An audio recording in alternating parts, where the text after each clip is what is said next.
So as we're doing this podcast, let's talk about the latter half of Apple for 2022. We already broke down iPhone 14. We talked AirPods Pro 2. We talked Apple Watch last week, though a couple of interesting tidbits came out today that we should talk about.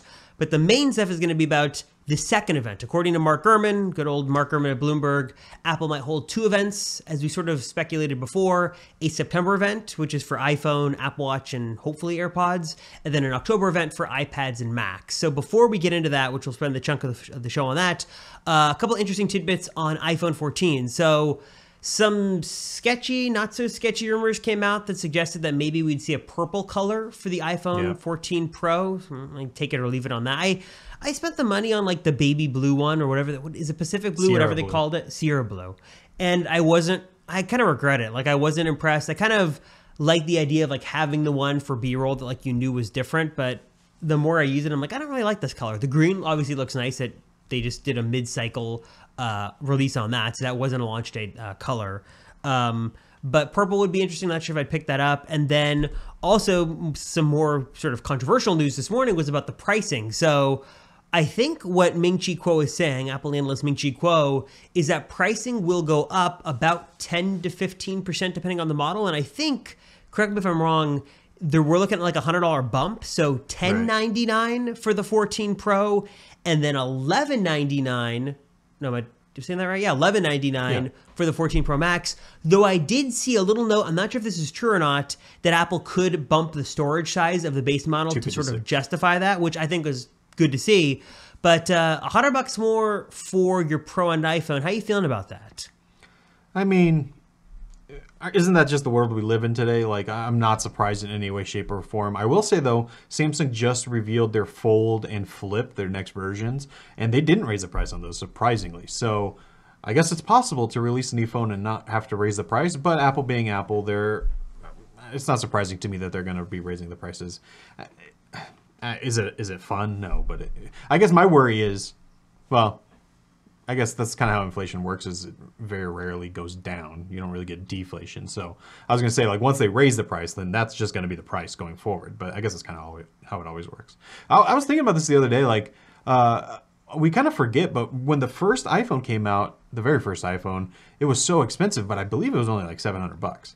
And then now, you know, obviously it's the Pro model, but they kind of sneakily, when they announced the iPhone 10, made the base price of an iPhone for like the current gen. They made it $1,000, and no one really cared. I mean, people care, but like they pulled that one over on us. So I wouldn't be surprised if they just kind of do that again.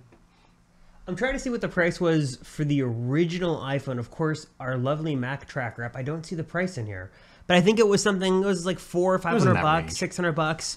And, you know, we've talked about this before with the whole carrier subsidy thing and really how in the US, everybody's all looking at the monthly price and that's what it was and the 2-year contracts. But yeah, it's getting more expensive. And we've seen Apple, which is a little atypical, raise prices on different things. The MacBook Air base model is more expensive. I think, is that $100 more than it was? It's $1099, right?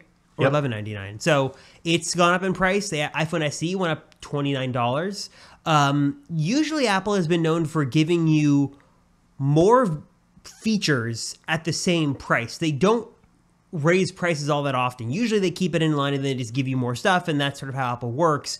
This would be interesting, though. And I can say that, you know, whether due to inflation or supply chain issues or whatever that is, I get that.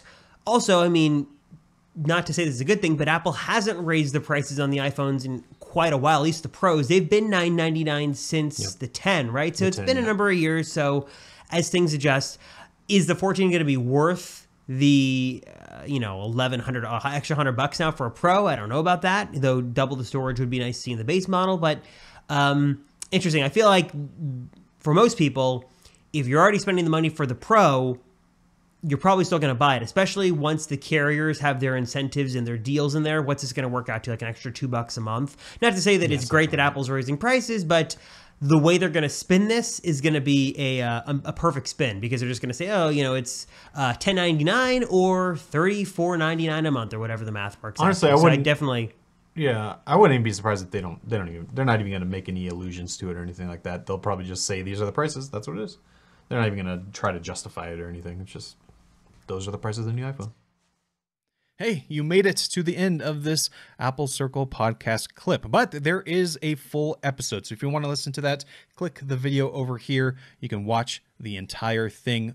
Or if you're someone who just wants to listen in your headphones, we have the audio version. Of course, links for that where you can subscribe and listen in your favorite audio podcast player is down below. And last but not least, the Apple Circle channel, where we have many videos covering everything Apple, is also linked down below. So be sure to check that out and get subscribed.